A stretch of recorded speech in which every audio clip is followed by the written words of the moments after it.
ये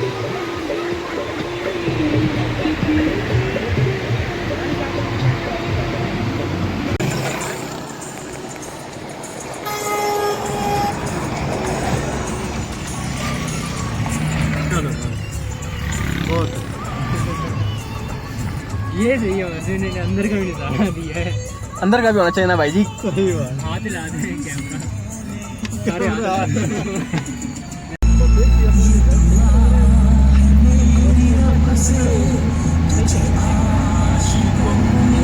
ठंडी हवाएं और काली घटाएं।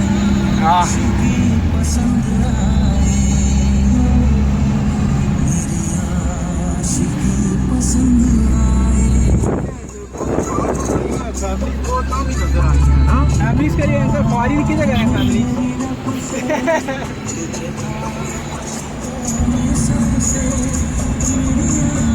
अभी महर से पता नहीं आगे क्या होता है, नहीं मगर रात के टाइम आगे देखा आगे महर से पता नहीं क्या होता है। मुझे तो लगा मीठे मीठे खोलेंगी गाड़ी।